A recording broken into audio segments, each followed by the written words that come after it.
is a longtime friend of upstate New York. She's a longtime friend of the Mohawk Valley region. She currently serves on the Governor's Strategic Implementation Assessment Team, which is a team that oversees the economic development initiatives throughout the state. And as the OGS Commissioner, she has really taken the lead on seeing that we develop a New York State government that's more efficient, more effective, and more responsive to the people of New York.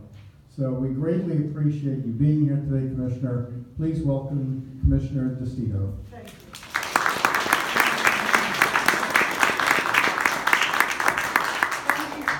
Thank you, everyone. And it's great to be here in the city of Oneonta, a downtown revitalization initiative winner. I think it's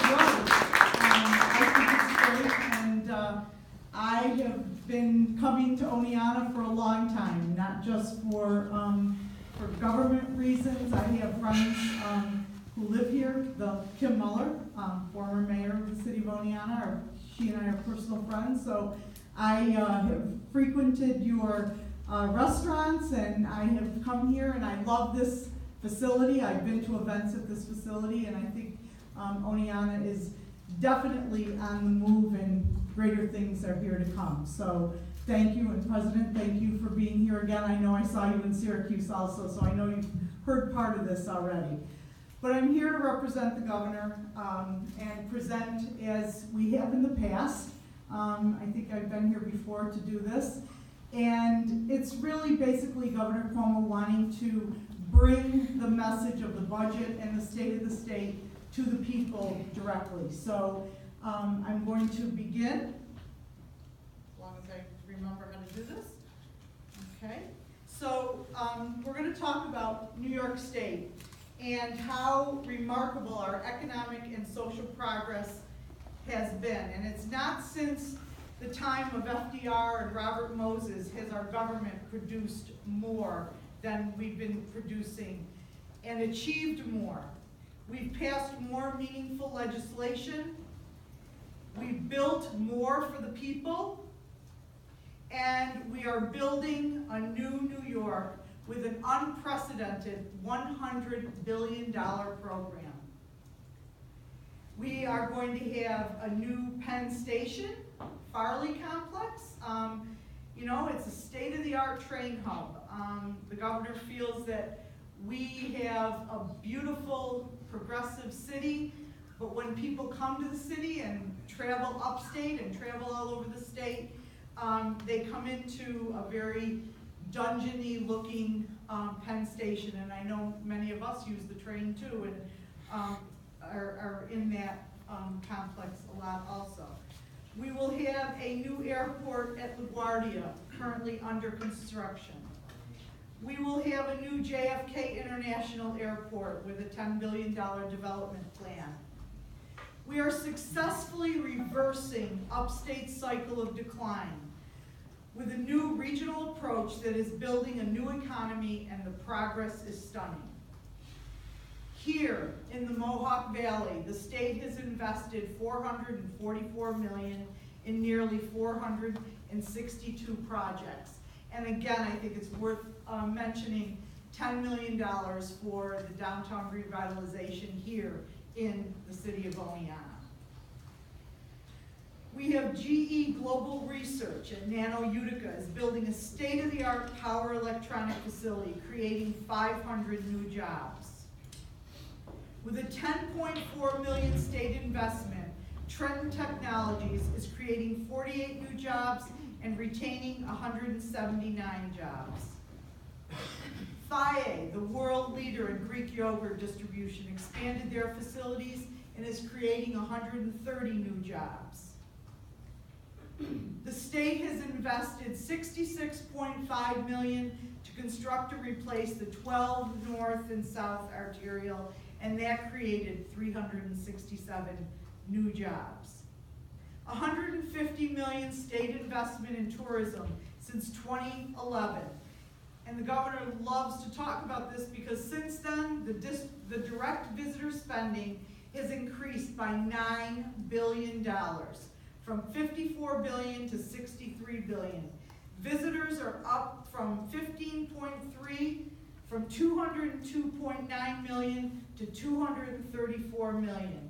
And that's a record investment in tourism, and we are seeing the dividends. Our statewide unemployment is down from 8.4% 6 years ago.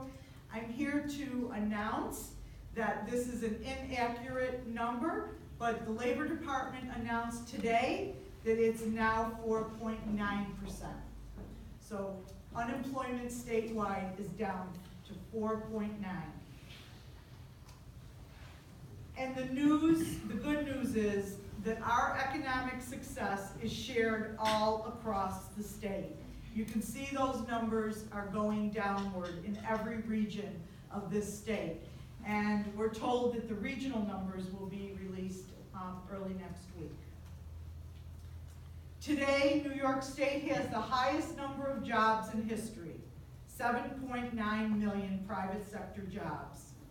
What makes our economic progress even sweeter is that it is matched by unprecedented social progress. Marriage equality, paid family leave, minimum wage, and we made dramatic progress because we took dramatic action. Since 2011, we have limited spending increases to under 2% a year, the lowest since they've kept budget numbers. As you can see, from Rockefeller and Wilson 16 years ago down to Andrew Cuomo, we have seen a huge decrease in spending, 1.4% for 6 years under Andrew Cuomo, while there was 4.1% inflation. Everyone in New York pays a lower income tax rate today than they did the day Governor Cuomo took office. Lowest middle class tax rate since 1947, lowest manufacturing tax rate since 1917, and the lowest corporate rate since 1968. Tax rates are down for every New Yorker. And New York State's credit ratings are up across the board. Moody's, AA1, Fitch, AA+, S&P, AA+. These are the best numbers and ratings that we've seen dating back to 1964. In this progress, we recognize there is more to do, particularly to lift up our middle class and working class, who really have felt left out of the economic recovery. At the same time, there is a recent and powerful belief that America's diversity, openness, and acceptance is in conflict with the success of America's middle-class working families. So we need to take two paths forward. Job one, advance the middle class. Job two, protect progressive values. We are going to introduce Job one, a Middle Class Recovery Act. The governor is going to talk about, in this budget, jobs and infrastructure, access to education, and lower taxes. Let's just focus on jobs and infrastructure. We are undertaking the most comprehensive redevelopment of New York State's facilities and infrastructure that has been done in modern history. As you can see, all over the state, there are, in upstate region, we are building infrastructure. And as part of our $100 billion statewide investment in infrastructure, we are paving more than 10,200 miles of roads and repairing 2,650 bridges across New York State. Today, manufacturing jobs account for 5% of all jobs in New York State, and close to $70 billion in goods are manufactured here each year. New York State has a responsibility to support our people and our jobs. Governor Cuomo is proposing the Buy American Act, expands the Buy American provisions to all procurements over $100,000, protecting and expanding our state's manufacturing and construction sectors. The Buy New York American Act will be the nation's strongest mandated preference for American products. And to get us started, the new Tappan Zee Bridge is 100% American made, including all of the steel used in its construction. It will be ready on time and on budget in 2018. To grow more jobs, we are going to embrace the innovation economy, and ride sharing is part of it. Right now, it's only legal in New York City, and that is unfair. Grand Rapids, one of the cities of Buffalo's frequently competes against for national conventions, has it, and we don't. That is a concern. Ride sharing creates jobs, saves lives, and produces alternatives. Governor Cuomo is proposing to pass ride sharing across New York State. We are proposing the Empire State Trail, a 750-mile finished pathway that travels through our parks, valleys, and along our waterways. We propose $53 million for phase 1 of the Empire State Trail. So you see the Erie Canalway from Buffalo to Albany, the Hudson River Valley Greenway from the tip of Manhattan to Lake George, and we will connect it to State Bike Route 9, Lake George to the Canadian border. So we are proposing a beautiful, beautiful trail all across the state to share the beauty of New York State with everyone. We propose investing $2 billion for the Clean Water Infrastructure Act. Local water systems, filtration, protecting water sources, and testing for water issues. We're going to rein in the cost of prescription drugs, cap the price of prescription drugs that are sold to the state's Medicaid program by a state review board. In the private marketplace, impose a surcharge on any amount in excess of the set price, and the surcharge amount is returned to health insurance plans to reduce the cost of insurance. No cost to the state. There is work to be done on combating addiction. Emerging and more potent drugs such as fentanyl are wreaking havoc on communities across the state. It really has impacted most families and friends and neighbors. Our 6-point plan to combat drug abuse: eliminate prior authorization requirements to make substance use disorder treatment available to all, add fentanyl analogs to the New York Controlled Substances Schedule to subject emerging synthetic drugs to criminal drug penalties, increase access to life-saving the treatment by recruiting healthcare providers to become prescribers. Establish 24/7 crisis treatment centers to ensure access to critical support services. Require the emergency department prescribers to consult the prescription monitoring program registry to combat doctor shopping, and to create New York's first recovery high schools to help young people in recovery finish school. Governor Cuomo also proposes, again, a $750 million award for round 7 of the REDC competition. $100 million to revitalize 10 more downtowns across New York State, and $300 million for the Environmental Protection Fund. The next pillar of this Middle Class Recovery Act is an access to education. In just 6 years, we've increased education spending by 31%, a total of $6.1 billion. School aid will have a growth cap of 3.9 equals $961 million. That's the formula. The governor has added $1 billion. If you look at past governor's spending proposals, if you look at Governor Mario Cuomo at 1.8%, and you look at the Governor Cuomo's current, after his first year, it's 4.0. If you do all years, because the first year we had billions of dollars in deficit, the governor's spending proposal for school aid was down to 2.4. But if you take out the year that we had to cut to balance the budget, the governor has invested 4.0.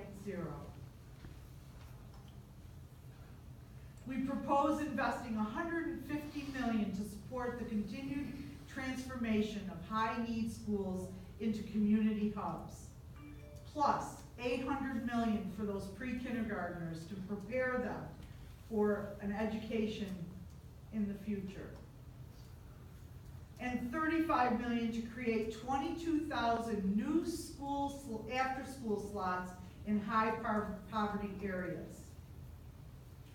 3.5 million jobs will require a college education in New York State by 2024.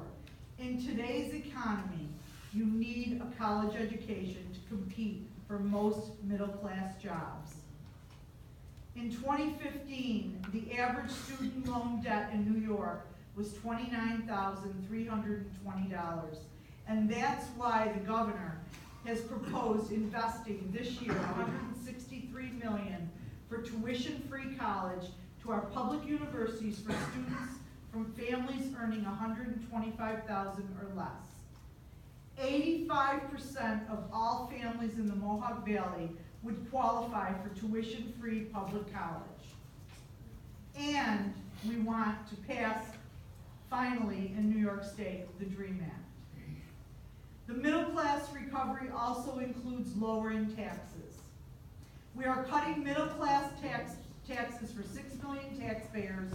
Incomes of $40,000 to $150,000, it will go from the top rate today, 6.85, to 6.45 in 2018, to 5.5% when it's fully effective. For incomes of $150,000 to $300,000, it will go from the top rate of 6.85 to 6.65 in 2018, and to 6.0 when it's fully effective. We are cutting. The average middle class savings next year will be $250, and when fully effective, will be $700 annually. And this year we are proposing no tax increases. The typical New York homeowner pays 2.5 times more in local property taxes than in state income tax. As you can see, the median income tax is $1,874, and the median property tax is $4,700, a little over $4,700. And in terms of home value, New York taxpayers pay the highest property taxes in the nation. And as you can see, some of the upstate counties as well as our downstate counties are paying very high property taxes in comparison to their home value. 6 years ago, we vowed to tackle the century-old local tax problem by signing into law the 2% property tax cap. To date, the state's tax cap freeze and cut programs have saved New York homeowners $16 billion, including $435.2 million here in the Mohawk Valley, with the typical homeowner in New York saving $2,100. Our property tax relief plan calls on county executives to bring together their local governments, their communities, businesses, labor, and other stakeholders to create a plan to share services, find efficiencies, and reduce costs. Our plan to empower citizens to lower the cost of local government includes county executives will put together plans to share services, find efficiencies, and reduce costs. The public will vote on these plans this November as a referendum, and if the plan is rejected, the county and local government would prepare a new one for submission the following year. The governor proposed providing further relief to working class families with the middle class child care tax credit. Under the middle class child care tax credit, more than 200,000 working families will see their tax benefits more than double on average. Our Middle Class Recovery Act will impact the entire state. Job 2 of that two-pronged provisions is the New York Promise. The New York Promise includes a public-private partnership to ensure integrity in our criminal justice system, expand indigent legal services for criminal defendants, reform bail and pretrial detention, protect health care, 2.7 million New Yorkers, protect the environment, the Democracy Project, including early voting, women's rights, combating homelessness, hate crimes task force, and tolerance and understanding initiative led by Cardinal Dolan. Governor Cuomo is also proposing to raise the age of criminal responsibility and to build on our unprecedented ethics reform over the last 6 years. New York State stands as one of only 2 states that process all 16 and 17-year-olds in the adult criminal justice system, no matter their offense. We are advancing legislation to ensure that 16 and 17-year-olds who commit nonviolent felonies receive necessary services and evidence-based treatment. Our ethics proposal. We're going to propose constitutional amendment limiting outside income and creating a full-time legislature. Propose a constitutional amendment imposing term limits for elected officials. Require an independent advisory opinion before earning outside income to make sure there is no conflict of interest. This protects the public and the government official. Close the LLC loophole. Subject local elected officials to financial disclosure requirements. Institute public financing and enact additional campaign finance reform. Number 7, promote increased transparency through comprehensive reforms to FOIL for the legislature, expand the authority of the State Inspector General to SUNY and CUNY not-for-profits, enact procurement reforms where no political contributions once a request for proposal is public and 6 months after an award for winner applies to all offices. Create new independent Inspector General for the Port Authority of New York, New Jersey, approved by the governor, and create new Inspector General for the State Education Department, approved jointly by the Senate and the Assembly. On the numbers, the deficit is $3.5 billion. We are investing in education K through 12, $1 billion. College affordability, free tuition for families earning less than $125,000 a year. That's $163 million being spent. Medicaid, we're going to meet the 3.2% growth gap and spend $567 million. The remainder of the agencies are all flat. I can assure you that our budget is very flat. State operating is at $98.06 billion, and the total state budget is $152.3 billion. This is the end of the presentation. I think you can see that the governor has kept his word, kept his spending under the 2%. We have looked at middle class recovery, middle class investment, and making sure that the people of New York State will see infrastructure improvements as well as providing for an education for the workforce of the future. So thank you very much, and I'll be glad to